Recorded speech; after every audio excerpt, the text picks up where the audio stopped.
మా input editor Srinivas మనకి లైవ్లో సిద్ధంగా ఉన్నారు. ఎస్ చెప్పండి శ్రీనివాస్, ప్రధానంగా అసలు బిఎల్ సంతోష్ వ్యాఖ్యలు ఏ విధంగా చూడొచ్చు అంటారు? నిజంగా అలాంటి పరిస్థితులు లేవని కుండ బద్దలు కొట్టినట్లు సర్వేలని చెప్తూ ఉంటే ఆయన చేసినటువంటి వ్యాఖ్యలు ఏ ప్రాతిపదికలు చెప్పారు? దీనికి సంబంధించిన అప్డేట్స్ ఏంటి? రైట్ రాజశేఖర్, ఏదైతే బీజేపీ నేతలు చేస్తున్న కామెంట్స్ ఏవైతున్నాయి హంగ్ అసెంబ్లీ అని చెప్పేసి అది కేవలం ఒక వ్యూహాత్మక ఎత్తుగడనే చూడాలి తప్ప వాస్తవంగా చూసుకుంటే కనుక రియలిస్టిక్గా మనకి జిల్లాలు కావచ్చు రాష్ట్ర వ్యాప్తంగా చూసుకుంటే కనుక ఎక్కడ కూడా హంగ్ అసెంబ్లీ ఏర్పడే అవకాశాలు ఎక్కడ కనిపించట్లేదు. ఎందుకంటే ప్రతి చోట కూడా ఒక స్పష్టత కనిపిస్తుంది. ఎందుకంటే గత 2 నెలల ముందు ఒకలాగుంది పరిస్థితి, ఇప్పుడు పోయే కొద్దీ కూడా ఎన్నికల వాతావరణం వేడెక్కుతుంది. పార్టీలు ప్రకటిస్తున్న మేనిఫెస్టోలు అన్నీ కూడా ప్రజల్లోకి వెళ్తున్న పరిస్థితి కనిపిస్తుంది. మొత్తానికి చూసుకుంటే కనుక హంగ్ అసెంబ్లీ అనేది తెలంగాణలో ఎక్కడ కూడా కనిపించట్లేదు. కేవలం ఒక వ్యూహాత్మక ఎత్తుగానే మనం చూడాల్సిందే తప్ప ఇక్కడ హంగ్ వచ్చేసే ప్రసక్తి అయితే లేదు. ఎందుకంటే ప్రతి జిల్లాలో చూసుకున్నా సరే, నియోజకవర్గ స్థాయిలో చూసుకున్నా సరే కాంగ్రెస్ పార్టీ హవా గ్రాఫ్ అంతకంతకు పెరుగుతున్న పరిస్థితి మనకి స్పష్టంగా కనిపిస్తుంది. అదేవిధంగా మరోవైపు చూసుకుంటే కనుక మనకి కాంగ్రెస్ పార్టీ హవా పెరుగుతుంది అనడానికి ఒకే ఒక నిదర్శనం ఏదైతే అధికార పార్టీ నుంచి అదేవిధంగా బీజేపీ పార్టీ నుంచి కాంగ్రెస్ పార్టీలోకి వలసలు పెరగడం. అధికార పార్టీలోకి వలసలు అనేది సర్వసాధారణం, ఎందుకంటే అధికారంలో ఉంది కాబట్టి ఎవరైనా వెళ్ళే ఛాన్సెస్ ఉన్నాయి. కానీ అధికార పార్టీ నుంచి అదేవిధంగా రెండు అధికారం రాష్ట్ర అధికారము కేంద్రంలో అధికారంలో ఉన్న 2 పార్టీల నుంచి కూడా కాంగ్రెస్ పార్టీలోకి వలసలు పెరుగుతున్నాయి. రోజు రోజుకి కింది స్థాయి నేతలు కావచ్చు, సెకండ్ క్యాడర్ కావచ్చు, ముఖ్య నేతలు కావచ్చు, ఎమ్మెల్యేలు కావచ్చు, ఎమ్మెల్సీలు కావచ్చు, ఎంపీలు కావచ్చు, మాజీ ఎంపీలు కావచ్చు, ఎవరైతే కాంగ్రెస్ పార్టీ వైపే చూస్తున్నారని మాత్రం ఇక్కడ మనకు స్పష్టంగా కనిపిస్తుంది. అటు ఏఐసీసీ నేతల సమక్షంలో చేరుతున్నారు, రాష్ట్ర నేతల సమక్షంలో చేరుతున్నారు.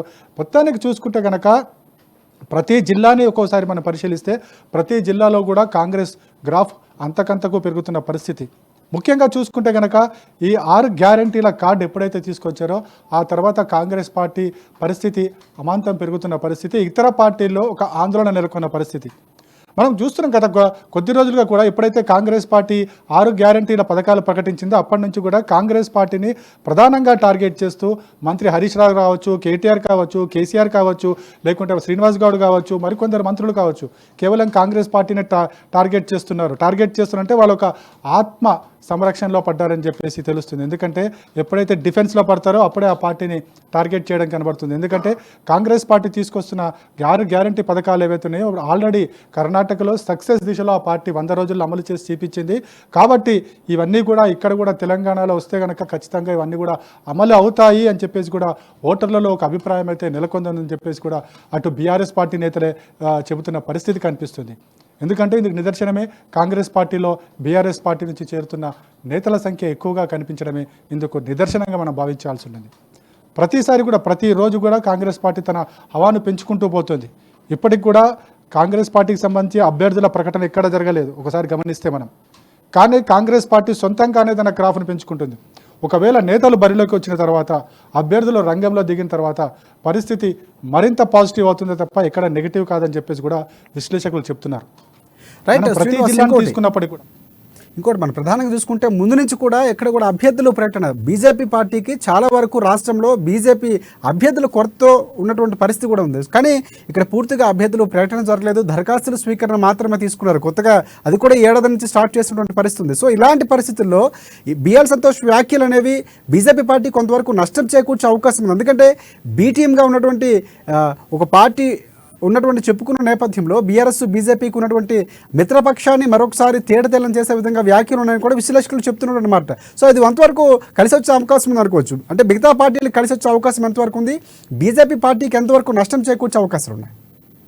బీజేపీ డిఫెన్స్లో పడిందని చెప్పొచ్చు. ఎందుకంటే గత కొంతకాలంగా కూడా బీజేపీ ఏం చేస్తుంది, ఏం మాట్లాడుతుంది అన్నదానికి చాలా పొంతన లేకుండా ఉంది. వాస్తవానికి వాళ్ళు చెబుతున్న దానికైతే పొంతన లేని పరిస్థితి. ఇప్పుడు కూడా అదే పరిస్థితి ఉంది. ఎందుకంటే ఆత్మరక్షణలో పడ్డారు కాబట్టి ఇలాంటి వ్యాఖ్యలు స్టేట్మెంట్లు ఇస్తున్నారు. కేంద్రం నుంచి ప్రధాని మోడీ వచ్చినా లేకపోతే హోంమంత్రి అమిత్ షాలు వచ్చినా పెద్దగా ఇక్కడ ఓటర్లను ప్రభావితం చేయగలిగినంత అయితే ఇక్కడ లేదని చెప్పొచ్చు. ఎందుకంటే క్షేత్రస్థాయిలో బీజేపీ మీద నమ్మకాలు సన్నగిల్లాయి అనేది మాత్రం ఇక్కడ స్పష్టంగా కనిపిస్తుంది. ఎప్పుడైతే బీజేపీ మీద ఓటర్ల నమ్మకం సన్నగిలిందో అదే సమయంలో కాంగ్రెస్ పార్టీ మీద నమ్మకం విశ్వాసం పెరుగుతున్న పరిస్థితి. ఎందుకంటే ప్రభుత్వ వ్యతిరేక ఓటు ఏదైతే ఉందో అది ఇతర పార్టీలకు వెళ్తాయి ఖచ్చితంగా. ఆ ఇప్పటివరకు కూడా బీజేపీ అనుకున్నారు, కానీ బీజేపీ ఎప్పుడైతే 2 నెలల నుంచి కూడా ఆ పార్టీ గ్రాఫ్ పడిపోతూ వస్తుంది. మొత్తం కూడా ప్రభుత్వ వ్యతిరేక ఓటు అంతా కూడా కాంగ్రెస్ వైపుకు మళ్ళుతుందనేది మనకి సర్వేలు చెప్తున్నాయి. చాలా సర్వేలు ఇప్పటివరకు కూడా స్థానికంగా కొన్ని సర్వేలు చేశారు, అదేవిధంగా జాతీయ స్థాయిలో సర్వేలు చేశారు, అదేవిధంగా కాంగ్రెస్ పార్టీ ఇండివిజువల్గా సర్వేలు చేసుకుంది, అదేవిధంగా ప్రభుత్వానికి కూడా ఇంటెలిజెన్స్ నివేదికలు వస్తున్నాయి. ఇవన్నీ చూసుకుంటే కనుక కాంగ్రెస్ పార్టీ వచ్చే ఎన్నికల్లో అధికార బీఆర్ఎస్కు కాంగ్రెస్ మధ్యనే గట్టి పోటీ ఉండబోతున్నది మాత్రం తెలుస్తుంది. అయితే ఈ పోటీలో కాంగ్రెస్ పార్టీ ఒక అడుగు ముందుగా ఉందని చెప్పేసి కూడా తెలుస్తుంది. మనం ఒకసారి ఖమ్మం జిల్లాకి వెళ్తే ఉమ్మడి ఖమ్మం జిల్లాలో 10కి 10 స్థానాలు కూడా కాంగ్రెస్ ఖాతాలో పడబోతున్నాయనేది మాత్రం ఇక్కడ స్పష్టంగా కనిపిస్తుంది. అదేవిధంగా నల్గొండ జిల్లాకు వస్తే కనుక అత్యధిక స్థానాలు కాంగ్రెస్ పార్టీవే. మహబూబ్నగర్ జిల్లాలో కూడా పోటీ చాలా తీవ్రంగా ఉండబోతుంది. చివరికి కాంగ్రెస్ పార్టీకే ఎక్కువ స్థానాలు వచ్చే అవకాశాలు కనిపిస్తున్నాయి. వరంగల్లో కూడా అదే పరిస్థితి, ఉమ్మడి మెదక్ జిల్లాలో కూడా అదే పరిస్థితి. మొన్నటి వరకు కూడా కాంగ్రెస్ బీఆర్ఎస్ అని చెప్పేసి గట్టి పోటీ ఉండేది, కానీ క్రమేణా చూసుకుంటే కనుక కాంగ్రెస్ పార్టీ బలపడుతున్న పరిస్థితి కనిపిస్తుంది. ఏదైతే కాంగ్రెస్ పార్టీ 6 గ్యారంటీ కార్డులు ఇచ్చిన తర్వాత అదేవిధంగా నియోజకవర్గ స్థాయిలో మేనిఫెస్టో రూపొందించడానికి తయారవుతున్నారు. ఈ నియోజకవర్గ స్థాయిలో మేనిఫెస్టో అవుతుందో అది ప్రజల్లోకి చాలా దగ్గరగా వెళ్తుంది. ప్రజలు ఏం కావాలో కోరుకుంటున్నారు, ప్రజలకు ఏం చేస్తే బాగుంటుందో అని చెప్పి కాంగ్రెస్ పార్టీ కూడా ఒక ప్రణాళిక చేసుకుంటుంది. ఏదైతే రాష్ట్ర స్థాయిలో ఒక మేనిఫెస్టో, జిల్లా స్థాయిలో ఒక మేనిఫెస్టో, అదేవిధంగా నియోజకవర్గ స్థాయిలో ఒక మేనిఫెస్టో, ఇవన్నీ కూడా కాంగ్రెస్ పాలిత రాష్ట్రాలు మనకి రీసెంట్గా కర్ణాటకలో ఇవన్నీ కూడా అమలు చేయడం జరిగింది. ఎప్పుడైతే ఇవన్నీ అమలు చేసి సక్సెస్ఫుల్గా ఆ పార్టీ ముందుకు వెళ్తుందో అవే దాని పర్యవసానం, దాని ప్రభావం ఖచ్చితంగా తెలంగాణ వైపు ఉంటుంది అని చెప్పేసి కూడా మనకి పరిశీలకులు భావిస్తున్నారు. కాంగ్రెస్ పార్టీ కూడా అదే జోష్లో ముందుకు వెళ్తుంది. అంతర్గత విభేదాలనేవి ఒక్కొక్కటిగా సాల్వ్ చేసుకుంటూ వస్తుంది. మొన్నటి వరకు కూడా మనం గతంలో చూసాం, కాంగ్రెస్ పార్టీలో చాలామంది నేతలు నువ్వా నేనా అన్నట్టుగా ఉన్నాయి. కానీ ఇప్పుడు పరిస్థితి అంతా కూడా మారిపోయింది. కాంగ్రెస్లో పార్టీ నేతలందరూ ఒక్క తాటి మీద వెళ్ళి ఖచ్చితంగా కాంగ్రెస్ని ఈసారి రైట్ శ్రీనివాస్, ఇంకొకటి ప్రధానంగా మీరు ఇందాక మాట్లాడుతూ మిగతా పార్టీల నుంచి ప్రధానంగా అధికార పార్టీలు కేంద్రంలోనో రాష్ట్రంలో అధికారంలో ఉన్నటువంటి పార్టీ వైపు రావాల్సిన వారు కాంగ్రెస్ పార్టీ వైపు వెళ్తున్నటువంటి పరిస్థితి కనిపిస్తుంది. అంటే కాంగ్రెస్ పార్టీకి ఉన్నటువంటి బలం, వాడికి ఉన్నటువంటి చరిష్మా ఈ విధంగా మనం అర్థం చేసుకోవచ్చు. ఈ నేపథ్యంలోనే ఖచ్చితంగా ఒక అభ్యర్థి ఓటర్లు ప్రభావితం చేసే ఒక నాయకుడు ఖచ్చితంగా పార్టీలోకి వస్తే వాళ్ళు సర్వేలు చేసుకుని ఖచ్చితంగా ఏ పార్టీని తీసుకోవాలి, ఏ పార్టీలోకి వెళ్తే బాగుంటుందని అంచనాలతో ఖచ్చితంగా వస్తుంటారు. కీలకమైనటువంటి నేతలు 2 పార్టీల నుంచి, అంటే కేంద్ర ప్రభుత్వంలో ఉన్నటువంటి బీజేపీ పార్టీ నుంచి కానీ రాష్ట్ర ప్రభుత్వంలో ఉన్న బీఆర్ఎస్ పార్టీ నుంచి కూడా వస్తున్నటువంటి పరిస్థితి కనిపిస్తున్నాయి. సో ఈ నేపథ్యంలో ఈ వ్యాఖ్యలు పక్కన పెడితే కాంగ్రెస్ పార్టీకి అంటే గ్యారంటీ స్కీముల తర్వాత ఒక రకంగా చెప్పాలంటే బీఆర్ఎస్ పార్టీ కూడా దైలమల్ల పడింది. అంటే చాలా వరకు పెన్షన్ విషయంలో కానీ లేకపోతే గ్యాస్ విషయంలో కూడా దాదాపుగా 450 రూపాయల నుంచి 500 రూపాయలకే ఇచ్చే అవకాశం ఉన్నట్టు కూడా మనకు వార్తలు వస్తున్నాయి. అలాగే ప్రధానంగా ఆడపిల్లలకు ఇస్తున్నటువంటి పెళ్లి నేపథ్యంలో ఇస్తున్నటువంటి ఏవైతే ఉన్నాయో వాటి విషయాలు కూడా తులం బంగారం ఇస్తున్నటువంటి వార్తలు కూడా వినిపిస్తున్నాయి. ఇవన్నీ కూడా కాంగ్రెస్ పార్టీ చాలా వ్యూహాత్మకంగా వెళుతుంది, ఖచ్చితంగా గెలుపు దిశగా వెళ్ళేటువంటి వ్యూహాలతో ముందుకు వెళుతుంది అనుకోవచ్చు మనం. రైట్ రాజశేఖర్, ఎందుకంటే కాంగ్రెస్ పార్టీ ఏదైతే ఇటీవల కాలంలో తన ఆలోచనలన్నీ కూడా ప్రజలకు దగ్గరగా ఉండే ఆలోచన చేస్తుంది. ప్రజలు ఏం కావాలో ఏం కోరుకుంటున్నారో అనే దాని మీద చేస్తుంది. ముఖ్యంగా రాహుల్ గాంధీ భారత్ జోడో యాత్ర జరిపిన తర్వాత కాంగ్రెస్ పార్టీలో అనూహ్యంగా మార్పులు చోటు చేసుకోవడం జరిగింది. కాంగ్రెస్ పార్టీకి గ్రాఫ్ పెంచుకుంటూ వస్తుంది. ఏదైతే ఇప్పుడు రాబోయే 5 రాష్ట్రాల ఎన్నికల్లో కూడా కాంగ్రెస్ పార్టీ మ్యాక్సిమం స్టేట్లో కాంగ్రెస్ పార్టీలో ఖాతాలోకి వెళ్ళబోతున్నాయని మాత్రం తెలుస్తుంది. ముఖ్యంగా తెలంగాణ విషయానికి వస్తే కనుక ఏదైతే 6 గ్యారంటీ కార్డుల తర్వాత అధికార పార్టీ ఒక డిఫెన్స్లో పడింది. ఎందుకంటే కాంగ్రెస్ పార్టీ ఆల్రెడీ కర్ణాటకలో తీసుకొచ్చింది, సక్సెస్ఫుల్గా అమలు చేస్తుంది. దాన్నే ఇక్కడ తీసుకొస్తారు కాబట్టి ప్రజలు నమ్ముతున్నారు, విశ్వసిస్తున్నారు. మరోవైపు చూసుకుంటే కనుక బీఆర్ఎస్ పార్టీలో ఏదైతే కుటుంబ పాలన కావచ్చు, లేకపోతే అవినీతి పెరిగిపోయిందని కావచ్చు, అదేవిధంగా నేతల మీద, స్థానిక ఎమ్మెల్యేల మీద అక్కడ వ్యతిరేకత కావచ్చు, ఇవన్నీ కూడా బీఆర్ఎస్ పార్టీకి ఉన్న మైనస్ పాయింట్లు. కాంగ్రెస్ పార్టీకి ఇవే ప్లస్ కాబోతున్నాయి.